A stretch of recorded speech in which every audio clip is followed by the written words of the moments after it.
नमस्कार दोस्तों, स्वागत है आपका रोशनी पब्लिकेशन के एक और नए वीडियो में। आज के इस सेशन में हम लोग हिंदी को ही आगे बढ़ाते हुए, चूंकि पिछले क्लास में हम लोग आवन्यों का, जो कि आपका किनके द्वारा लिखा गया, अशोक वाजपेयी के द्वारा लिखा गया है, आवन्यों का लाइन बाय लाइन एक्सप्लेनेशन हम लोग पिछले क्लास में देख चुके थे। आज बारी है हम लोग का उसके आवन्यों का, जो कि आपका ललित निबंध है, उसका हम लोग क्वेश्चन आंसर देखने वाले हैं। जी हाँ, आपके बुक में इस चैप्टर से जितना भी क्वेश्चन आंसर है, वो सभी क्वेश्चन का आंसर कैसे लिखना चाहिए, कितना लिखना चाहिए और किस पैटर्न में लिखना चाहिए, उन सभी बातों पे, इन सभी पॉइंट्स पे आज हम डिस्कस करने वाले हैं। तो आज के इस सेशन के लिए तैयार हो जाइए आप लोग। आवन्यो जो है, जो कि आप अशोक वाजपेयी के द्वारा लिखा गया है। आवन्यो का है, आवन्यो एक शहर है रोन नदी के तट पे। ये हम लोग पिछले क्लास में देखे थे, एक एक लाइन बाय लाइन समझे थे। आज हम लोग उसका एक एक क्वेश्चन हम लोग करेंगे, ताकि आपका एक कंप्लीट तैयारी हो सके। और इसी कंप्लीट तैयारी के लिए आप जानते ही हैं,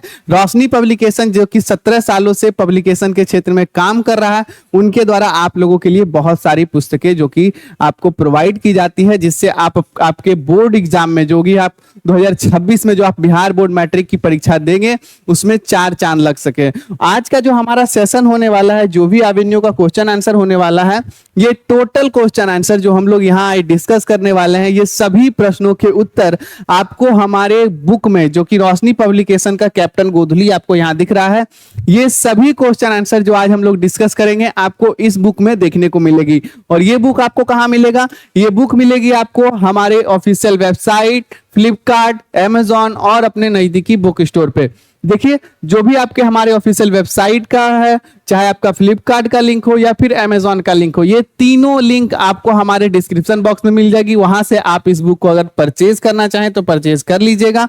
ये बुक आपके लिए बहुत ही जरूरी होगी, क्योंकि इसमें आपको ना सिर्फ इसका क्वेश्चन आंसर, मैं सिर्फ बोल रहा था, क्वेश्चन आंसर के अलावा आपको इसमें पूरा लेखक परिचय, और लेखक परिचय के अलावा आपका जो भी चैप्टर्स में जो कंटेंट होते हैं, जो भी आपके चैप्टर्स होते हैं, वो भी चैप्टर आपको मिलेगा। यानी ऑल इन वन बुक है आपका। क्या है? ऑल इन वन बुक है। आपको इस बुक के बाद कोई भी हिंदी का बुक लेने का जरूरत नहीं है। हिंदी के अलावा हमारे पास इंग्लिश, संस्कृत, सोशल साइंस और भी बहुत सारा बुक है, जो कि हम लोग वीडियो के एंड में डिस्कस करेंगे। अभी के लिए हमारे इस सेशन की शुरुआत करते हैं आवन्यों का क्वेश्चन आंसर।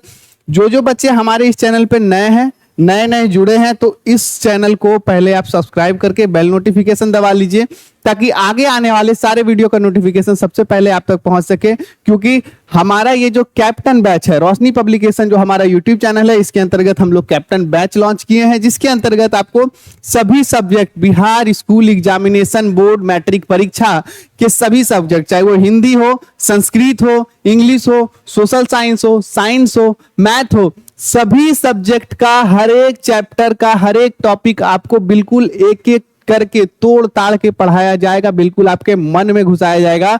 2026 के लिए जो बच्चे तैयारी कर रहे हैं, इस YouTube चैनल के साथ जुड़ जाइए, ताकि आगे जो वीडियो है वो आपको मिल सके। और जो पिछला वीडियो जो बच्चे का छूट गया है, वो जाके हमारे प्लेलिस्ट बना हुआ है, हमारा हर एक सब्जेक्ट का बिल्कुल सेपरेट प्लेलिस्ट बना हुआ है।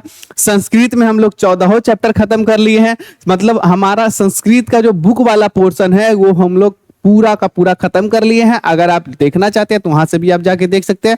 और भी सब्जेक्ट का हमारा प्लेलिस्ट बना हुआ है, जिसे आप जाके देख सकते हैं। चलिए आज के सेशन पे आगे बढ़ते हैं हम लोग।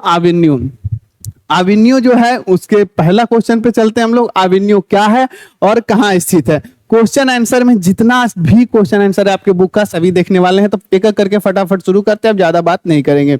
आवन्यो क्या है और कहाँ स्थित है? आवन्यो एक क्या है? प्राचीन शहर है। आवन्यो क्या है? प्राचीन शहर है। कहाँ का? फ्रांस का। आवन्यो फ्रांस का एक प्राचीन शहर है, या फिर आवन्यो एक प्राचीन शहर है। यह दक्षिणी फ्रांस, कौन सा? साउथ फ्रांस, दक्षिणी फ्रांस के किस नदी? ये रोन नदी, आप याद रखिएगा, रोन नदी के किनारे अवस्थित है। छोटा सा क्वेश्चन, छोटा सा आंसर, बस यही एक आपका फैक्ट है। आवन्यो क्या है? आवन्यो एक प्राचीन शहर है। और कहाँ स्थित है? यह दक्षिणी फ्रांस के रोन नदी के किनारे अवस्थित है या स्थित है। चलिए, हर वर्ष आवन्यों में कब और कैसा समारोह हुआ करता है? यानी हर साल, एवरी ईयर, आवन्यों में कैसा समारोह हुआ करता है? रंग समारोह हुआ करता है। जैसे कैसे लिखिएगा? ऐसे लिखिएगा, आवन्यों में हर वर्ष गर्मी के मौसम में फ्रांस और यूरोप का अति प्रसिद्ध, यानी ना सिर्फ उस देश का बल्कि पूरे महादेश का, जैसे मान लीजिए भारत में कुछ ऐसा समारोह हो रहा होगा जिसमें पूरे एशिया से लोग आए, तो क्या भारत और एशिया का प्रसिद्ध समारोह। उसी तरह फ्रांस का ये शहर है आवेन्यू, वहां पे फ्रांस और यूरोप का अति प्रसिद्ध लोकप्रिय रंग समारोह हुआ करता है, जिसमें देश विदेश से बड़े कवि, लेखक, नाटककार हिस्सा लेते हैं। और वह समारोह कैसा समारोह हुआ करता है, कब हुआ करता है? गर्मी के मौसम में हुआ करता है। रंग समारोह हुआ करता है जिसमें देश विदेश के, यानी फ्रांस के और इसके साथ यूरोप के अलग अलग देश के बड़े बड़े कवि, लेखक और नाटककार हिस्सा लेते हैं। कहाँ? आवेन्यू के रंग समारोह में। आगे बढ़िए हम लोग। तीसरा, लेखक आवेन्यू किस सिलसिले में गए थे, वहां उन्होंने क्या देखा सुना? लेखक आवेन्यू किस सिलसिले में गए थे? लेखक को आमंत्रित किया गया था। किसने आमंत्रित किया था? ये देखिए यहाँ पे आपका क्या है, आवेन्यू पीटरब्रुक, ये नाम याद रखिए। किस सिलसिले में? आवेन्यू में पीटरब्रुक के विवादास्पद महाभारत की प्रस्तुति होने वाली थी। क्या होने वाली थी? पीटरब्रुक के विवादास्पद महाभारत, यानी उसमें कुछ विवाद हुआ होगा, लेकिन पीटरब्रुक का महाभारत था जो कि विवादास्पद था। उनके विवादास्पद महाभारत की प्रस्तुति होने वाली थी। पीटरब्रुक ने ही इस अवसर पर, पीटरब्रुक ने ही, जिसका जो प्रस्तुति होने वाली थी, जिसके महाभारत की प्रस्तुति होने वाली थी, उन्होंने ही किनको? लेखक कौन? अशोक वाजपेयी को। कौन? अशोक वाजपेयी को, यानी लेखक अशोक वाजपेयी को वहां आमंत्रित किया था। अब वहां जाके क्या लिखा? इतना क्वेश्चन का हमारा आंसर कंप्लीट हो गया। वहां जाके उन्होंने क्या देखा? उन्होंने वहां जाकर लेखक ने देखा कि वहां एक भव्य समारोह आयोजित होने वाला है, एकदम बिल्कुल बड़ा समारोह, बिल्कुल G20 जैसा। G20 जैसा नहीं बोल सकते, वहां एक भव्य समारोह आयोजित होने वाला है, जिसके लिए वहां कई चर्च रंग स्थल में बदल चुके हैं। यानी बहुत सारे जो पुराने चर्च थे, जो नए चर्च हैं, वहां सब रंग स्थल, यानी प्रोग्राम जैसा बिल्कुल बदल गया। झालर वालर लगा दिया गया, चुनु मुन लगा दिया गया होगा। आवेन्यू से कुछ किलोमीटर दूर पत्थरों की एक खदान में महाभारत की भव्य प्रस्तुति की गई। ये जो पीटरब्रुक की महाभारत थी, वो कहां प्रस्तुत की गई?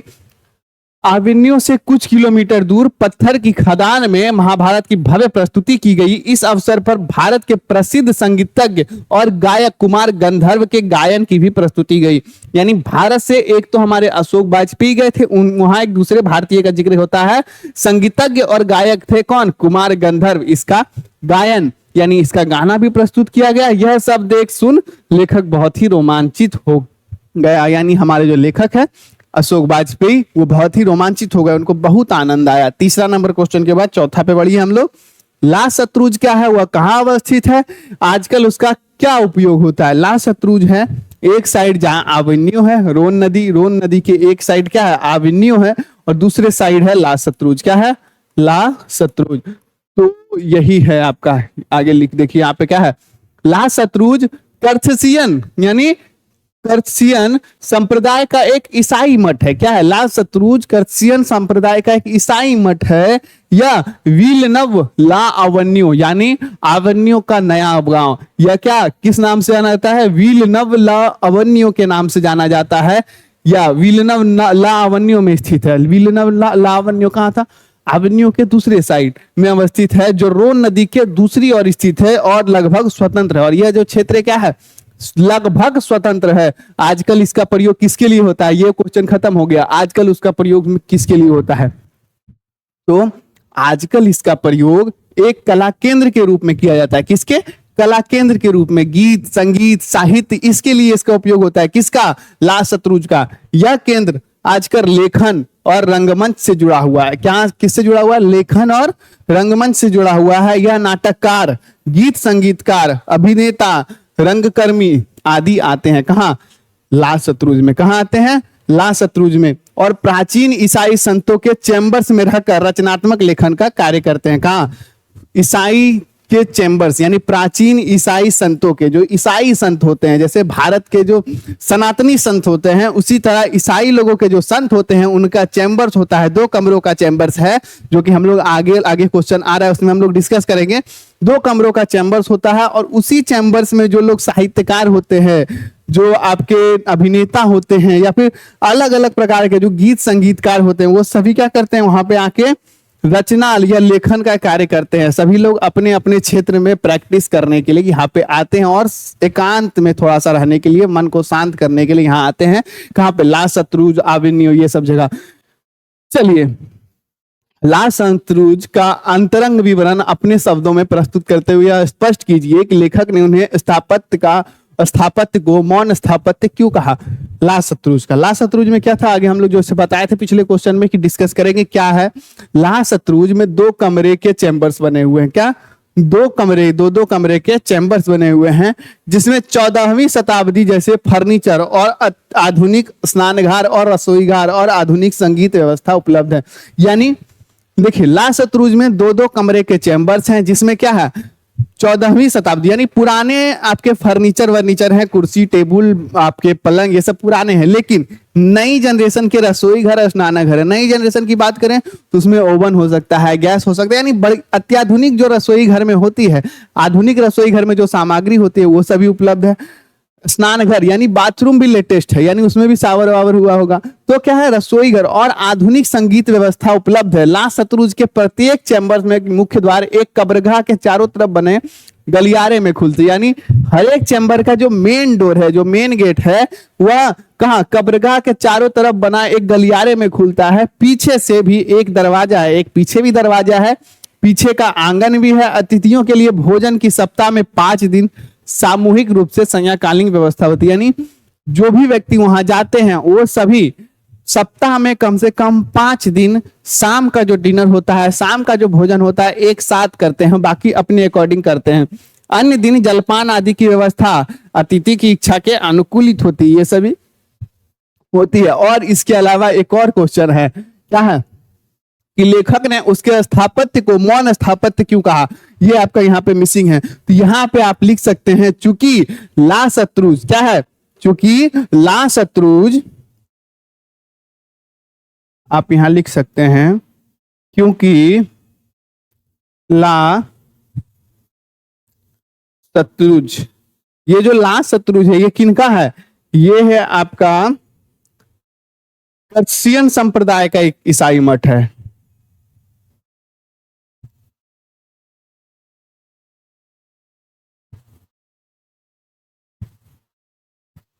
आप इस तरह से लिख सकते हैं, चूंकि अब मैं बोल देता हूं, चूंकि ला सतरुज कर्सियन संप्रदाय से बिलोंग करता है, कर्सियन संप्रदाय से संबंधित है, और वह संप्रदाय मौन में अधिक विश्वास करता है। मौन की ओर उस संप्रदाय का झुकाव अधिक है, इसलिए लेखक ने इसे मौन का स्थापत्य कहा है। क्या? इसलिए इसके स्थापत्य को लेखक कौन? अशोक वाजपेयी ने मौन का स्थापत्य कहा है। 5 नंबर के बाद 6ठा नंबर, लेखक आविन्यों क्या साथ लेकर गए थे और वहां कितने दिनों तक रहे? लेखक की उपलब्धियां क्या रही? अब लेखक जो कि हमारे अशोक वाजपेयी जी हैं, वो आविन्यों क्या लेके गए थे और वहां पे उन्होंने क्या क्या किया, कितने दिन तक रहे, सब बताइए इनको। चलिए, इसमें क्या लिखेंगे? लेखक आवेन्यू की यात्रा अपने साथ हिंदी का एक टाइपराइटर, 3-4 पुस्तकें और संगीत के कुछ टेप्स लेके गए थे। क्या लेकर गए थे? खत्म। लेखक आवेन्यू की यात्रा अपने साथ हिंदी का एक टाइपराइटर लेके गए थे, 3-4 बुक लेके गए थे और संगीत के कुछ टेप्स लेके गए थे। वहां उन्होंने 19 दिन तक रहा। वहां कितने दिन रहे? 2 क्वेश्चन खत्म। 19 दिन रहे। लेखक की उपलब्धियां क्या थी? इस दौरान उन्होंने 35 कविताएं और 27 गद्य रचनाएं लिखी। कितने? 35 कविताएं और 27 गद्य रचनाएं लिखी 19 दिन में। 19 दिन, ये आप याद रखिए। क्या लिखिए? 19 दिन। अरे हाँ, 19 दिन, 35 कविता और 27 गद्य रचना। आप इसको ध्यान में रखिएगा। 19 दिन, 35 कविता और 27 गद्य रचनाएं लेखक के द्वारा आवेन्यू में लिखी गई। चलिए आगे, 7वां नंबर, प्रतीक्षा करते हैं पत्थर शीर्षक कविता में कवि क्यों और कैसे पत्थर का मानवीयकरण करता है? कवि क्यों करता है? क्योंकि कवि को पत्थर और मानव में बहुत सारी सिमिलैरिटी दिखती है, बहुत सारी सिमिलैरिटी दिखती है, इसीलिए कवि जो है पत्थर का मानवीयकरण करता है। इस तरह से लिख सकते हैं, मनुष्य मुक्ति, सुख, प्रिया या प्रिय को, ये समझ जाइए, प्रिया या प्रिय को पाने की प्रतीक्षा में जीता है। मनुष्य किसको पाने में जीता है? मुक्ति को पाने में, सुख पाने में, प्रिया या प्रिय को पाने की प्रतीक्षा में जीता है। उसी तरह ऋतुएं आती जाती रहती है, मानव शरीर धीरे धीरे क्षीण होता है, दिन रात बीतने लगते हैं, प्रतीक्षा समाप्त नहीं होती। ये मनुष्य करता है। ठीक पत्थर भी, जब कभी पत्थर को देखता है तो उसे लगता है यह पत्थर भी प्रतीक्षा कर रहे हैं। जिस तरह मानव प्रतीक्षा करते हैं किसकी? मुक्ति, सुख, प्रिया या प्रिय की, दिन रात ऋतु की परवाह किए हुआ वो अपनी प्रतीक्षा करते रहते हैं। उनका जो मोटो होता है उनकी प्रतीक्षा में लगे रहते हैं। उसी प्रकार पत्थर को भी जब कभी देखते हैं तो उनको भी लगता है यह भी पत्थर एक जगह टिकाए हुए, इन पर भी बहुत सारी ऋतुएं आती है, गर्मी सर्दी ऊपर, ये भी मानव की तरह ही प्रतीक्षा करते रहता है, चुपचाप रात दिन। ये पत्थर भी मनुष्य की तरह छींचते हैं। जिस तरह मनुष्य का भी शरीर समय के साथ क्षीण होते जाता है, पत्थर भी धीरे धीरे टूटते फूटते रहते हैं, लेकिन फिर भी डटे रहते हैं। मनुष्य भी डटा रहता है। अतः कवि को दोनों में साम्य प्रतीत होता है। साम्य यानी समानता। आप यहाँ पे साम्य यानी समानता भी लिख सकते हैं। समानता, साम्य प्रतीत होता है। और यह कवि पत्थर का, और यहाँ कवि पत्थर का मानवीयकरण करता है, यानी कवि पत्थर और मानव में कुछ कुछ सिमिलैरिटी दिखता है। क्या सिमिलैरिटी दिखता है आप यहाँ पे लिखा हुआ है, आप देख सकते हैं। और ये पूरा क्वेश्चन का आंसर आपको हमारे बुक में देखने को मिल जाएगा। तो यहाँ पे आपको कुछ सिमिलैरिटी देखने को मिलती है, जो कवि हैं उसको कुछ सिमिलैरिटी देखने को मिलती है। इसीलिए कवि क्या करता है? प्रतीक्षा करते हैं पत्थर शीर्षक के नाम से एक कविता लिखता है। आगे इसी से रिलेटेड अगला क्वेश्चन है, आविनियों के प्रति लेखक कैसे अपना सम्मान प्रदर्शित करते हैं। यानी जब लेखक आविनियों जाते हैं तो वहां के प्रति लेखक किस प्रकार अपना सम्मान प्रदर्शित करते हैं, किस प्रकार वो वहां के लिए ग्रेटफुल होते हैं, कैसे बताते हैं। लेखक ने आविनियों 19 दिन रहकर प्रेम, शांति और पवित्रता का अनुभव किया। लेखक अशोक वाजपेयी ने, जो कि हमारे लेखक हैं किसके? आविनियों के, वो 19 दिन तक वहां कहां रहे? आविनियों में रहकर शांति और पवित्रता का अनुभव किया, जहां उन्होंने बहुत कुछ पाया। क्या पाया? बहुत कुछ पाया। इसलिए वह आविनियों के सम्मान में उसकी प्राचीनता, संवेदनशीलता और ऐतिहासिकता को आधार बनाकर अनेक कविताएं रचता है। यानी वहां लेखक को बहुत कुछ मिलता है, बहुत शांति मिलती है, बहुत प्रेम मिलता है और बहुत ही पवित्रता का अनुभव होता है। इसलिए वहां वह आविनियों के सम्मान में उसकी प्राचीनता को, उसकी संवेदनशीलता को, उसकी ऐतिहासिकता को आधार बनाकर बहुत सारा कविता लिखता है। 35 कविताएं और 27 गद्य रचनाएं। गद्य रचनाएं में निबंध भी आ सकती है, कहानी भी आ सकती है। तो बहुत सारी कविता और गद्य रचनाएं लिखता है, गद्य भी लिखता है और अपनी कृतियों में उसे हमेशा के लिए अमर रखना चाहता है। और अपनी लेखन में, अपनी लेखनी में, अपनी साहित्य में, लेखक अपने साहित्य में आविनियों को अमर रखना चाहता है। तो यहां से हो गया आपका 8वां नंबर क्वेश्चन। 8वां के बाद आपका 9th, मनुष्य जीवन में पत्थर की क्या समानता और क्या विसमानता है। पिछले क्वेश्चन में हम लोग समानता देखे थे, विसमानता क्या है इसमें देख लेंगे, क्लियर हो जाएगा। लेकिन हम लोग एक ही साथ दोनों लिखेंगे। कैसे? मनुष्य जीवन में बहुत कुछ पत्थर की तरह होते हैं। पत्थर भी मनुष्य की तरह धूप, अंधड़, वर्षा आदि झेलता है। मनुष्य भी धूप, वर्षा, बहुत सारी ऋतुएं झेलता है। वो अपने ऊपर ज्यादा गर्मी है तो पत्थर की तरह मनुष्य भी क्या करता है? ऐसा नहीं है कुछ अपना उपाय कर लेता है, एसी वेसी अभी चल गया है, लेकिन वो अलग बात है। मनुष्य भी लेकिन झेलता है। जैसे मनुष्य छींचता है, जिस तरह मनुष्य भी अपनी लक्ष्य को प्राप्ति के लिए छींचता है, छींचता बोले तो उसका हरास होता है, दिमाग लगाता है, काम करता है, वैसे वे भी छींचते हैं, यानी पत्थर भी छींचते हैं। काटने छटने पर जैसे कष्ट मनुष्य को होता है, वैसी अनुभूति उन्हें भी होती है। जिस तरह मनुष्य को काम करने में, मनुष्य को काम करने में उसका शरीर छींचता है, उसे भी तकलीफ होती है, अलग अलग कार्य में स्ट्रेस होता है, थकावट होती है, उस तरह पत्थर को भी होता है। उसका भी देखिएगा, जब कभी किसी पत्थर के आसपास रहिएगा तो वो पत्थर भी टूटते हैं। आप साइंस में पढ़े होंगे, पत्थर भी क्या होता है? टूटता है। पत्थरों के टूटने फूटने से मिट्टी का निर्माण होता है। इस तरह क्या मनुष्य भी टूटता है। दोनों में फर्क सिर्फ इतना, यानी दोनों में सिमिलैरिटी पता चल गया। दोनों में फर्क सिर्फ इतना है कि मनुष्य अपना सुख दुख कहकर या रोकर व्यक्त कर देता है। यानी मनुष्य के अंदर जो सुख होता है या जो दुख होता है वो क्या करता है? वो बोलकर या कहकर या रोध होकर अपना व्यक्त कर देगा। लेकिन पत्थर वैसा नहीं करता, उसके पास अपनी वाणी नहीं होती। यानी पत्थर सिर्फ ये बता नहीं सकता, बाकी कष्ट दोनों को होता है। I hope Namma complete. 10वां चलिए, इस कविता से आप क्या समझते हैं? कौन सा? क्या प्रतीक्षा करते हैं पत्थर? कौन सा? प्रतीक्षा करते हैं पत्थर। देखिए अभिनयो गद्य खंड है, लेकिन इनके बीच में एक कविता आती है, प्रतीक्षा करते हैं पत्थर, उसके बारे में ये सारा क्वेश्चन है। चलिए इसमें क्या क्या सीख मिलता है? इस कविता से हमें शिक्षा मिलती है कि मनुष्य को अपने जीवन में प्रतीक्षा को भी महत्व देना चाहिए। क्या? प्रतीक्षा को भी महत्व देना चाहिए। पत्थर की तरह भी सभी सुखों दुखों को सहकर समय का इंतजार करना चाहिए। मनुष्य को अपने कर्म पथ पर कभी भी विचलित नहीं होना चाहिए। जैसे पत्थर अविचलित रहकर ना जाने किसका इंतजार करते रहते हैं, मनुष्य को भी अपने लक्ष्य की प्राप्ति के लिए चाहे जितना भी समय लगे, चाहे उसे जितना भी टूटना फूटना पड़े, उसे हमेशा अपने लक्ष्य की प्राप्ति का इंतजार करना चाहिए। लक्ष्य की प्राप्ति जब तक ना हो तब तक संघर्षरत रहना चाहिए। चलिए 10वां के बाद 11वां नंबर क्वेश्चन कहाँ गया हमारा? नदी तट पर बैठे हुए लेखक को क्या अनुभव होता है? नदी तट पर जब लेखक बैठे होते हैं, जब लेखक नदी के तट पर प्रतीक्षा करते रहते हैं या फिर नदी के तट पर एकांत समय व्यतीत करते रहते हैं, तो लेखक जब नदी के जल को एक टक देखते रहते हैं तो ऐसा लगता है कि तट ही बहा जा रहा है और जो जल है वहीं का वहीं स्थिर है। तो इस तरह से कैसे लिखिएगा आप इसको? ऐसे लिखिएगा, नदी के तट पर बैठे हुए लेखक को अनुभव होता है कि नदी के तट पर बैठना एक प्रकार से नदी के साथ बहने जैसा है। क्या? नदी के साथ बहने जैसा है। ऐसा लगता है जिस प्रकार नदी बह रही है, नदी का जल बह रहा है, वैसे एक टक देखने के बाद लगता है हम ही बहते जा रहे हैं नदी के साथ। कभी कभी तो ऐसा लगता है कि नदी का जल स्थिर है और वह तट ही वहां तट ही बह रहा है, बह रहा है। क्या रहा? बह रहा है, तट ही बह रहा है। इसको अच्छे से लिख दीजिए, तट ही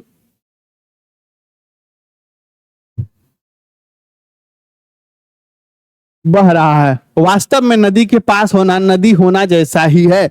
वास्तव में नदी के पास होना नदी होना जैसा ही है। अगला क्वेश्चन से हम इसको कनेक्ट करेंगे। नदी के पास होना यानी नदी होना। नदी होना मतलब यदि हम नदी के पास है तो हमें ऐसा लग रहा है जिस तरह नदी बह रही है वैसा हम भी बह रहे हैं, यानी हम और नदी में कोई फर्क नहीं है, मेरे और नदी में कोई फर्क नहीं है। वही कहते हैं कि वास्तव में नदी के पास होना नदी होना ही है। चलिए आगे बढ़ाते हैं। नदी तट पर लेखक को किसकी याद आती है और क्यों? नदी तट पर लेखक को याद आती है कविता की। कविता नहीं, कवि की। लेखक को नदी तट पर सुप्रसिद्ध कवि विनोद कुमार शुक्ल की याद आती है। किसकी याद आती है? विनोद कुमार शुक्ल की याद आती है। क्यों याद आती है? क्योंकि उन्होंने अपनी एक कविता में नदी चेहरा लोगों से मिलने वाली बात कही है। यानी नदी चेहरा लोगों, यानी जो हम लोग पिछले क्वेश्चन में अभी पढ़े हैं कि नदी के पास होना नदी होना के बराबर है, उसी को क्या करते हैं हमारे जो लेखक हैं, क्या है, अशोक वाजपेयी जी नदी के पास बैठे, उनको याद आती है विनोद कुमार शुक्ल की। क्यों? क्योंकि उनकी एक कविता है नदी चेहरा लोगों, और कवि का मानना है कि नदी तट पर रहने वाले लोग स्वयं नदी चेहरा हो जाते हैं, यानी नदी के जैसा ही हो जाते हैं, नदी से ही मिलने लगते हैं। जिस तरह नदी बहती रहती है, जो लोग हैं उसी तरह उनको प्रतीत होता है नदी के साथ हम भी बहते जा रहे हैं। लेकिन लेखक सोचता है कि जो नदी के पास जाते हैं वे लोग नदी चेहरा ही होते हैं। लेखक और कवि शुक्ल दोनों की अनुभूति एक जैसी है, इसलिए लेखक वहां उनकी याद आती है। यानी जो अनुभव लेखक को होता है नदी के पास बैठ के, वही अनुभव कवि विनोद कुमार शुक्ल को एक बार हुआ था और उन्होंने इस पर कविता लिखी थी। चलिए आगे बढ़ते हैं हम लोग। नदी और कविता में लेखक क्या समानता पाते हैं? VVI लगा लीजिए, बहुत बार आता है। यहाँ पे लेखक होगा, यहाँ पे हो जाएगा अशोक वाजपेयी। क्या? अशोक वाजपेयी। आपके अगर क्वेश्चन में पूछा, या फिर लेखक भी पूछ सकता है कि नदी और कविता में लेखक अशोक वाजपेयी या लेखक क्या समानता पाते हैं? क्या? कि जिस तरह नदी के पास बैठने से नदी का जल का प्रभाव हमारे ऊपर पड़ता ही है, नदी के जल के छींटे हमारे ऊपर पड़ते ही हैं, उसी तरह अगर हम कविता के पास बैठेंगे तो कविता के भी सद्गुण का प्रभाव पड़ेगा, कविता का भी प्रभाव हम पर पड़ेगा। जिस प्रकार नदी कभी जल से खत्म नहीं, जल से कभी रिक्त नहीं होती, उसी तरह कविता भी कभी शब्दों से, कभी भी भावनाओं से रिक्त नहीं होती। किस तरह लिखेंगे? ऐसे लिखेंगे। नदी और कविता में यह समानता पाता है कि ना तो नदी का जल कभी रिक्त होता है, ना ही कविता शब्द रिक्त होती है।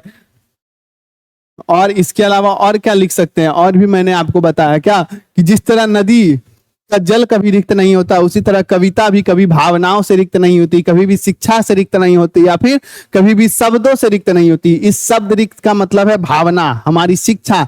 जिस तरह नदी के किनारे हम लोग बैठते हैं तो नदी के जल का प्रभाव, जल के छींटे हमारे ऊपर पड़ते हैं, उसी तरह अगर हम लोग कविता के बीच बैठेंगे, हमारे साहित्य के बीच बैठेंगे, तो जो बड़े बड़े विद्वान हैं उनकी सोच का प्रभाव भी हमारे ऊपर पड़ेगा इसमें। और आप ऐड कर लीजिएगा कि जिस प्रकार, लिख देते हैं यहां जी,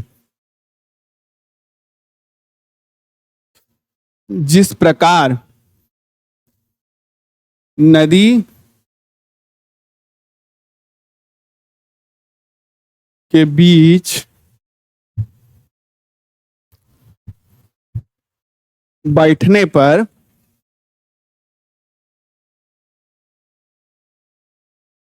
नदी की, नदी हमें भिगोती है, इस तरह लिखिए, नदी हमें भिगोती है, उसी प्रकार कविता भी हमारे ज्ञान को बढ़ाती है। तो ये आप इस तरह लिख सकते हैं, 2 पॉइंट दीजिएगा अगर आपका लघु उत्तर ये में आए तो यहां से आपका बिल्कुल अच्छे से बन सकता है। जो जो ये देख रहे हैं, देख पा रहे हैं, वहां से स्क्रीनशॉट ले लीजिए, ये पूरा आंसर आपको हमारे बुक में मिलेगा ही। आगे हम लोग देखेंगे 14वां नंबर क्वेश्चन। कितना, किसके पास तटस्थ रह पाना संभव नहीं हो पाता और क्यों? किनके पास? नदी, नदी और कविता के पास। ये जो है आपका आखिरी क्वेश्चन है और आखिरी पैराग्राफ से है। आपका जो अभिनयों का जो आखिरी पैराग्राफ है उसमें नदी और कविता के बीच समानता ही लेखक ने लिखी है।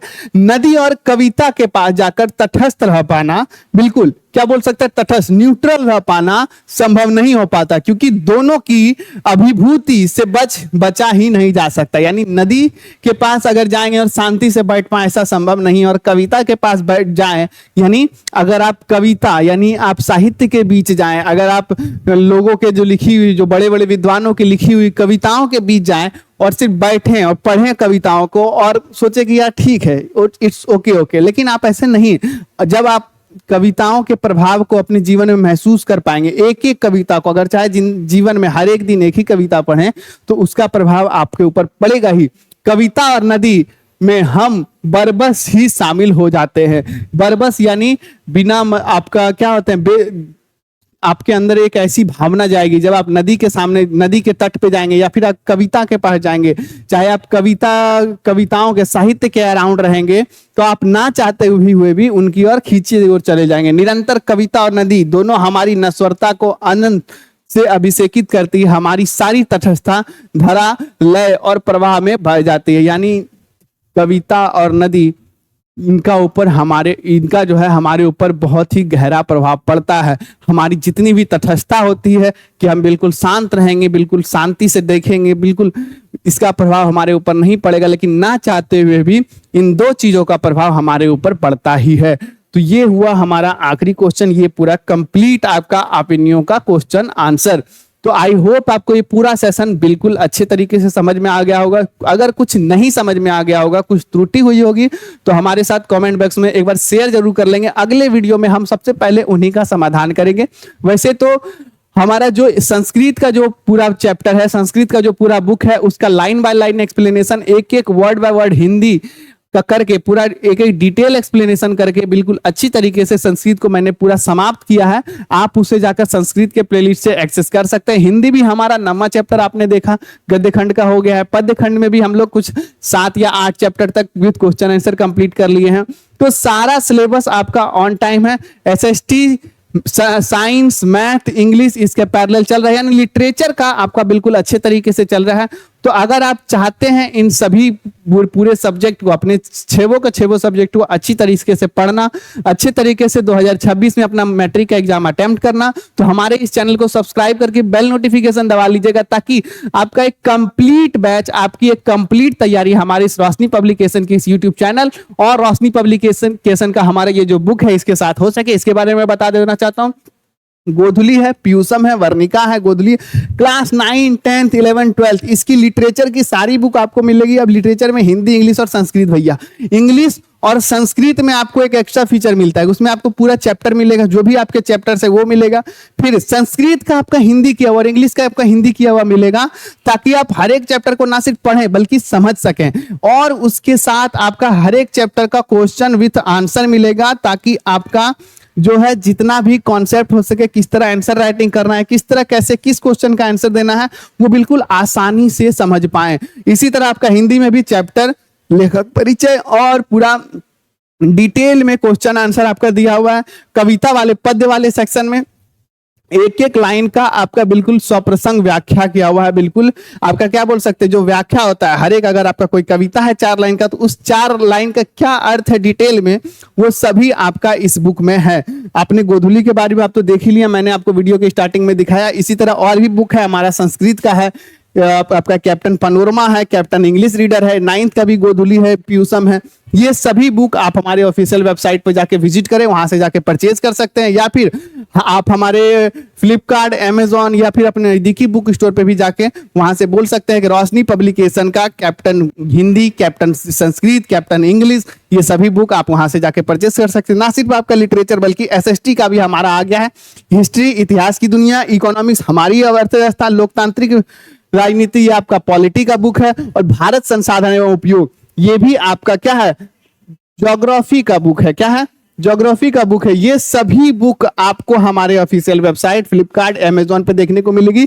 ये सभी बुक हमारी कैप्टन रोशनी पब्लिकेशन की है, जिसके अंतर्गत आपको ना सिर्फ चैप्टर मिलेगा बल्कि चैप्टर के अलावा आपका डिटेल में क्वेश्चन आंसर आपको इसमें सॉल्व किया हुआ मिलेगा। जितना भी क्वेश्चन आंसर है, यानी आपका ऑल इन वन बुक है। जैसे कि मैंने आपको इस वीडियो के स्टार्टिंग में ही बताया, ऑल इन वन बुक है आपका ये हमारा, चारों और भी जो लिटरेचर का है। ठीक है, इसके अलावा अब पूरा बुक कंप्लीट करने के बाद, एक पूरा चैप्टर कंप्लीट करने के बाद हम लोग कहां शिफ्ट करेंगे, जो भैया प्रीवियस ईयर क्वेश्चन का पैटर्न कहां से आता है, किस चैप्टर से ज्यादा क्वेश्चन आ रहा है, ये सब कैसे पता चलेगा, जब हम लोग प्रीवियस ईयर क्वेश्चन लगाएंगे। 2026 के लिए हमारा प्रीवियस ईयर क्वेश्चन रेडी हो गया 25 तक का, 25 से लेके पिछले 10 सालों का क्वेश्चन, हर एक सब्जेक्ट का, ऑल सब्जेक्ट, इतना ऑल सब्जेक्ट, सभी सब्जेक्ट का क्वेश्चन आंसर विद आंसर आपका। और जो जो इंपॉर्टेंट ऐसे हैं, चाहे आपका हिंदी का हो, चाहे आपका साइंस की बात करें, साइंस में जो जो आपके इंपॉर्टेंट क्वेश्चन है, इंपॉर्टेंट चैप्टर्स हैं, वो सभी आपका डिटेल में यहाँ पे डिस्कस किया गया, डिटेल में आपका यहाँ पे आंसर है हर एक सब्जेक्ट का। चूंकि अभी क्या है, ऑब्जेक्टिव आपका 50% हो गया है, तो ऑब्जेक्टिव एक बहुत ज्यादा बड़ा रोल आपका करता है एग्जाम में, बिहार बोर्ड के मैट्रिक एग्जाम में। तो बिहार उसमें ऑब्जेक्टिव प्रैक्टिस सेट के लिए आपका objective question answer class 10th के लिए ये भी लॉन्च हो गया है। इसमें क्या है, हर एक सब्जेक्ट का चैप्टर वाइज, जैसे कि आज आपने आविन्यो खत्म किया, तो आविन्यो का आप इसमें जाइएगा, आविन्यो हिंदी निकालिए, हिंदी का आविन्यो निकालिए, उसमें आप जितना भी क्वेश्चन अभी हमारे जो सेशन से करके जाएंगे, वहां से आप लगाने सीखिए। लगाने से क्या होगा, आपका जितना भी क्वेश्चन होगा वो जब आप ऑब्जेक्टिव फॉर्म में लगाएंगे, बिल्कुल आपका वो बिल्कुल एकदम कितना लग रहा है, कहाँ प्रैक्टिस करने की जरूरत है, इससे आपको पता चलेगा। ये भी हम इसको, इस ऑब्जेक्टिव का क्वेश्चन प्रैक्टिस हम लोग जल्द ही सेशन लाएंगे नया। इसके अलावा क्रैश कोर्स है, हर एक सब्जेक्ट का आपका सब्जेक्ट वाइज क्या क्या इंपॉर्टेंट क्वेश्चन है, चैप्टर वाइज क्या क्या इंपॉर्टेंट क्वेश्चन है, वो सभी आपका इसमें है, ताकि आप जब बिल्कुल अंत में रहे अपनी तैयारी के, तो फटाफट ये आपके स्ट्राइक रेट को बढ़ाने में मदद करेगा आपकी। ठीक है, आगे बात करेंगे हम क्लास 11th एवं 12th का भी हमारा दिगंत और रेनबो यानी हिंदी और इंग्लिश का बुक पब्लिश होता है। ये क्लास 11th एवं 12th हमारा बेस्ट क्या है, बेस्ट सेलर है। ठीक है, तो ये सभी बुक आप हमारे official website roshnipublication.com, Amazon, Flipkart या फिर अपने नजदीकी बुक स्टोर से परचेज कर सकते हैं। फटाफट जाके आप इसे परचेज कीजिए, हमारे इस चैनल को सब्सक्राइब कीजिए, बेल नोटिफिकेशन दबाइए। ये वीडियो आपको पसंद आया तो इसे लाइक करके अपने दोस्तों के साथ शेयर कीजिए। मिलते हैं अगले वीडियो में, तब तक के लिए जय हिंद, जय भारत।